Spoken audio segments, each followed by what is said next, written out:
नमस्कार, स्वागत है आप सबका। आप देख रहे हैं प्रिय रंजन भारती रिपोर्ट्स। मैं प्रिय रंजन भारती। बहुचर्चित टेंडर घोटाले में रीशु श्री की गिरफ्तारी के बाद कार्रवाइयों का सिलसिला लगातार बढ़ता जा रहा है और इससे सरकार पर जो शक की सुई घूम रही थी कि सरकार इसके लीपापोती के जुगाड़ में है, शायद वो सिर्फ हवाबाजी रह गई।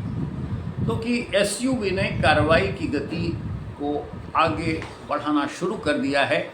आज बुधवार को इसमें 3 खास गिरफ्तारियां की गई है और जो गिरफ्तारियां की गई हैं वो इस टेंडर घोटाले के किंग पिन के काफ़ी करीब लोग हैं, जिनके नाम काफ़ी दिनों से इस चर्चा में शामिल थे कि घोटालों के बड़े किंग मास्टर रहे हैं। जिनकी गिरफ्तारियां की गई हैं उनमें भवन निर्माण विभाग के पूर्व चीफ इंजीनियर तारिणी दास और वित्त विभाग के पूर्व सचिव मुमुक्षु चौधरी और नगर विकास विभाग के तहत बूडको के एग्जीक्यूटिव इंजीनियर रहे उमेश कुमार सिंह शामिल हैं।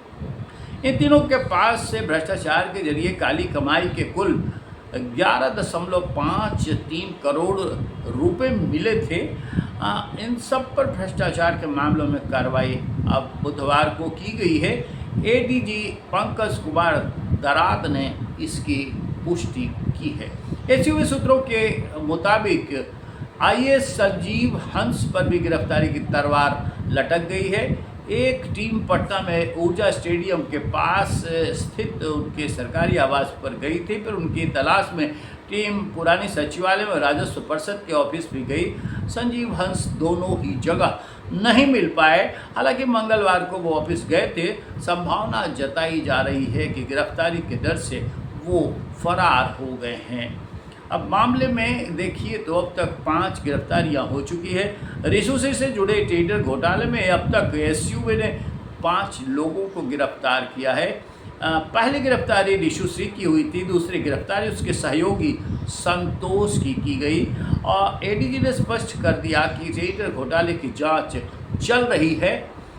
जिन लोगों के खिलाफ सबूत मिलेंगे उन पर कानूनी शिकंजा कसता चला जाएगा। भ्रष्टाचार के खेल में शामिल लोगों को हर हाल में गिरफ्तार किया जाना है।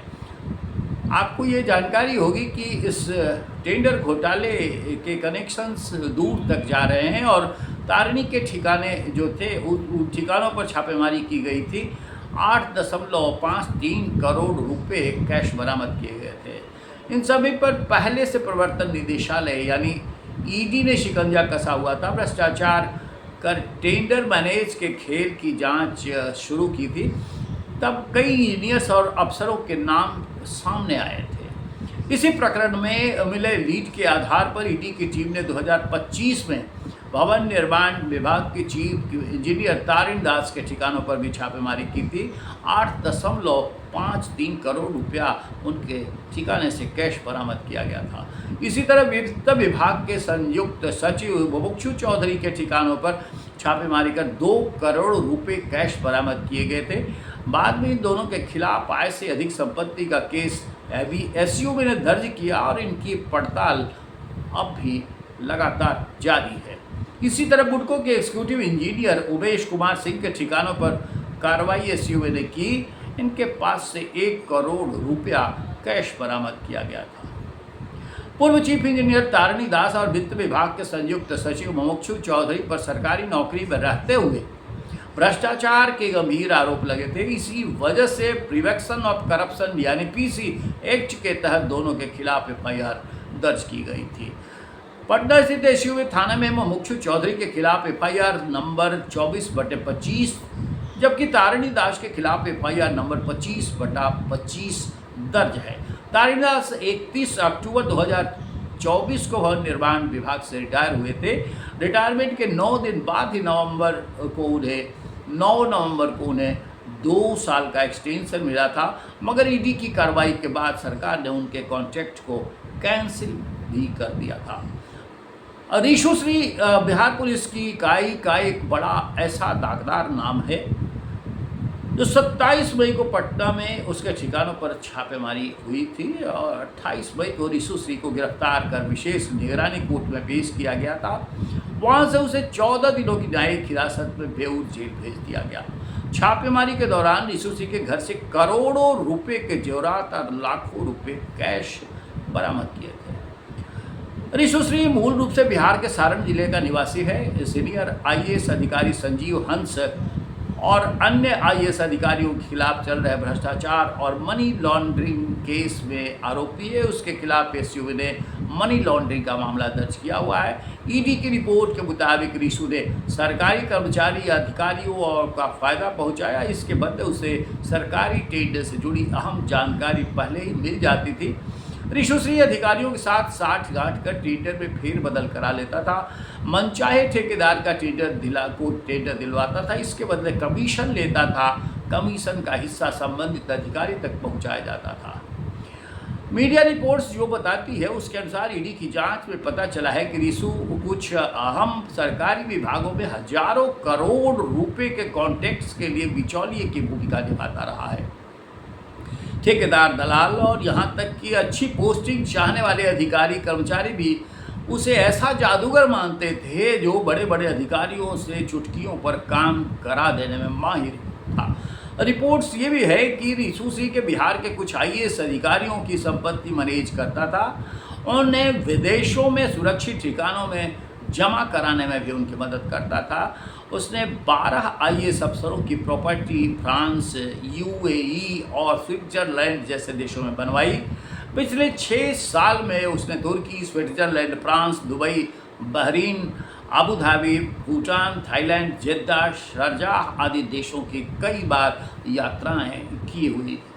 रिशु ने अधिकारियों के नाम पर देश और विदेश में भी निवेश किया है। वो अधिकारियों को काम करने के बदले या देश या विदेश जहाँ चाहे पैसे और संपत्ति दिलाने का वादा करता था। रिपोर्ट्स की माने तो ईडी के अधिकारियों ने पता किया कि बिहार की नौकरशाही व्यवस्था में रिशु की बेहद मजबूत पकड़ थी। सचिवालय में जो उसे साहबों की तरह ट्रीट किया जाता था। स्थिति यह थी कि कुछ विभागों में कुछ बड़े ठेकों से जुड़ी बड़ी फाइलें उसकी सहमति के बिना आगे नहीं बढ़ पाते थे। रिशु श्री एक छोटा कबाड़ का दुकान चलाता था। वह पहले कबाड़ ठेकेदार था। कबाड़ खरीदने का ठेका लेने के लिए उसकी सरकारी ऑफिस में आना जाना शुरू हुआ। उसने जल्द सरकारी बोर्डों, संगठनों और विभागों में पैठ बना ली। जैसे जैसे रसूख बढ़ा, बड़े बड़े ठेकों से जुड़ गया। 2021 में उसे स्मार्ट सिटी प्रोजेक्ट में सलाहकार नियुक्त किया गया था। देखते देखते रिशु श्री शहरी विकास, आवास, जल संसाधन और स्वास्थ्य जैसे विभागों में ठेकेदारों और अधिकारियों के लिए ऐसा व्यक्ति बन गया जिसकी मदद के लिए सौदा नहीं हो। कोई ऐसा व्यक्ति नहीं था जिसके लिए वो सौदेबाजी नहीं करता था। उसके ठेके में सरकारी अधिकारियों को मैनेज करके उसकी सहूलियत तैयार करना उसके जीवन का हिस्सा बन गया था। आरोप है कि उसने कई शेल कंपनियां बनाई। इनमें आईएएस अधिकारी के निवेश किए गए थे। अब ये आप गौर करिए कि बिहार में जो ये टेंडर घोटाला जिसका मास्टरमाइंड रिशु श्री है, उसके कई आईएएस अफसरों और यहाँ तक कि आईएएस अफसरों से मिलीभगत रखने वाले सत्ताधारी गठबंधन के नेताओं से कनेक्शन से, इस नेक्सस में कई नाम सामने आ रहे हैं।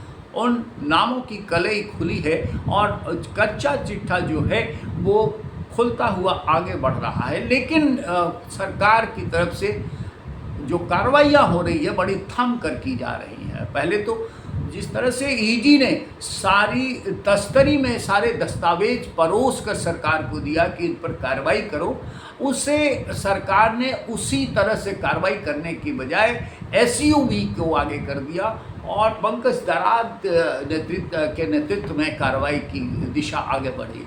इससे ये लगने लगा कि सरकार इससे शायद मैनेज करने की कोशिश कर रही है, क्योंकि गठबंधन की सरकार बिहार में है और एक सुशासन जिसे कहा जाता रहा 20 वर्षों के राजकाज के दौरान ये सुशासन में इस तरह के घोटाले होते रहे, इसमें कई दागदार अधिकारी, महत्वपूर्ण आईएएस अधिकारी से लेकर उन सारे तमाम लोगों के नाम हैं, तो संभवतः ही से उस तरह से सार्वजनिक नहीं होने दिया जा पाए। लेकिन अब जो कार्रवाई की दिशा आगे बढ़ रही है, उससे लगता है कि शायद सरकार अब जो वर्तमान में सम्राट चौधरी की है, वो पूरी हनक के साथ इन घोटालेबाजों को बेनकाब करके सामने लाएगी और इन पर कार्रवाई की चाबुक इनकी गर्दनों को पकड़ने के साथ चलेगी, इनको हवालात की सज़ा दिलाएगी और जो भी सरकारी पैसों का गोलमाल हुआ है उसे खजाने में वापस ले आएगी। देखना महत्वपूर्ण होगा कि आगे सरकार इस पर क्या कार्रवाई करती है। तब तक आप भी देखिए, लेकिन हमारे इस वीडियो पर अपनी प्रतिक्रिया कमेंट बॉक्स में ज़रूर दीजिए। और ये भी निवेदन आपसे हमेशा रहता है कि हमारे इस प्रियरंजन भारती रिपोर्ट्स चैनल को अब तक नहीं सब्सक्राइब किया हुआ है तो इस कारवां में आप भी जुड़िए, सब्सक्राइब करिए, लाइक करिए, शेयर कीजिए। फिर मिलते हैं। नमस्कार।